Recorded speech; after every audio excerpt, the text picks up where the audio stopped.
A Selic caiu para 14%. E se você estava esperando a ata do Copom para descobrir se agora é hora de sair do CDI, comprar bolsa, prefixado ou fundo imobiliário, eu tenho uma notícia ruim. Você está fazendo a pergunta errada. A ata de ontem não trouxe nenhuma receita de investimento. Trouxe algo muito mais importante. A explicação de por que o Banco Central está cortando juros e, ao mesmo tempo, continua preocupado com a inflação. Eu sou Thiago Coutinho, sócio e head de investimentos da Ascenda, e em poucos minutos eu vou te mostrar 5 pontos da ata que realmente importam para o seu patrimônio. Primeiro, o corte aconteceu, mas o Copom não está confortável. O Banco Central reduziu a Selic de 14,25% para 14%, foi o quarto corte consecutivo de 0,25%. Mas a ata deixa uma mensagem muito clara. O processo de desinflação ele está funcionando, mas está longe de ser concluído. O próprio Copom diz que a inflação continua pressionada pela demanda e que a política monetária ainda precisa manter um caráter restritivo. Então, cuidado com a narrativa de que a Selic começou a cair, acabou o tempo de renda fixa. Não acabou. Selic a 14% continua sendo uma taxa muito elevada. 2. A frase mais importante da ata. Para mim, ela está no trecho sobre expectativas. O Copom ele afirma que no ambiente de expectativas de inflação desancoradas, é necessária uma restrição monetária maior e por mais tempo. E essa frase ela é importantíssima, porque significa que não basta a inflação corrente, ou seja, a atual, ela melhorar. O Banco Central também quer que empresas, consumidores e mercado voltem a acreditar que a inflação ela vai caminhar para a meta de 3%. E hoje, as expectativas elas continuam muito acima da meta. E a própria projeção do Copom coloca o IPCA em 2026, ou seja, esse ano, em 5,1%, 3,8% em 2027 e 3,2% no primeiro trimestre de 2028. Então o BC está cortando juros, mas devagar. 3. O fiscal ele entrou novamente na conversa. Esse é outro ponto que eu destacaria, tá? O Copom ele voltou a dizer que a falta de disciplina fiscal, crescimento do crédito direcionado e dúvidas sobre a estabilização da dívida pública podem aumentar a chamada taxa de juros neutra da economia, ou seja, o quanto de juros a gente precisa ter para que não se crie uma inflação maior do que deveria. Em resumo, é isso, tá? Traduzindo tudo isso, se o Banco Central gasta demais ou aumenta a percepção de que ele pode gastar demais, o Banco Central precisa trabalhar com juros mais altos. E a ata usa uma expressão interessante.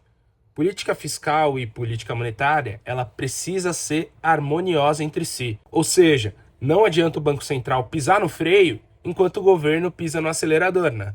Quarto, agora vem uma informação nova, que é o IPCA. Um dia antes da reunião, ou seja, um dado que o Copom ainda não tinha quando tomou a decisão, a gente conheceu o IPCA de julho, e a inflação foi de 0,07% e caiu para 4,44% em 12 meses. Isso é uma boa notícia. A inflação ela voltou para dentro da banda de tolerância, mas ainda existem alguns incômodos. O número mensal ele veio um pouco acima da expectativa e serviços continuam rodando em patamar muito elevado. Então esse dado ajuda quem espera outro corte, mas não entrega um cheque em branco para o Banco Central. Quinto, vai haver outro corte em setembro? Bom, hoje eu colocaria assim, é possível e continua sendo o cenário base de boa parte do mercado, mas está longe de ser algo contratado. A mediana das expectativas aponta para uma Selic em 13,75% no final do ano. Então, alguns economistas enxergam justamente esse corte adicional de 0,25 já em setembro.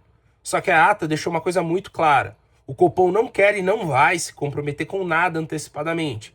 Ele vai olhar a inflação, serviços, mercado de trabalho, câmbio, fiscal, petróleo e as expectativas.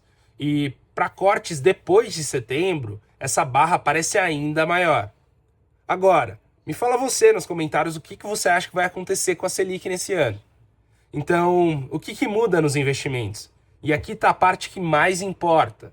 Primeiro, o pós-fixado continua tendo função. Liquidez, reserva e dinheiro de curto prazo não precisa assumir risco simplesmente porque a Selic caiu 0,25. Segundo, prefixado e IPCA podem oferecer oportunidades, mas a duration importa. Se a curva longa subir por conta do fiscal ou da inflação, esses títulos eles podem oscilar bastante antes do vencimento.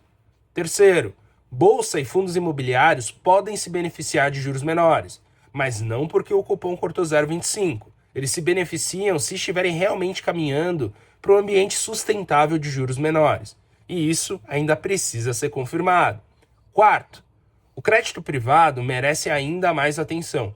Com juros ainda elevados e atividade desacelerando, não basta só olhar para o CDI mais alguma coisa. Tem que olhar para quem está pagando essa conta. Isso é o mais importante. Então a Selic ela caiu, mas a informação mais importante da ata é justamente que o Banco Central ainda não está com pressa. Então você também não deveria estar. Se a cada reunião do Copom você precisa rever sua carteira, reinventar tudo, o problema não está na decisão do Copom. Está na falta de uma estratégia que já considera todos esses diferentes cenários. E na Senda é isso que nos interessa, porque o patrimônio ele não deveria depender de acertar a próxima reunião do Copom. Ele deveria estar preparado para atravessar qualquer tipo de ciclo. Então, se você quer entender se a sua carteira está preparada para esse novo cenário de juros, fala com a gente. O link está aqui na descrição.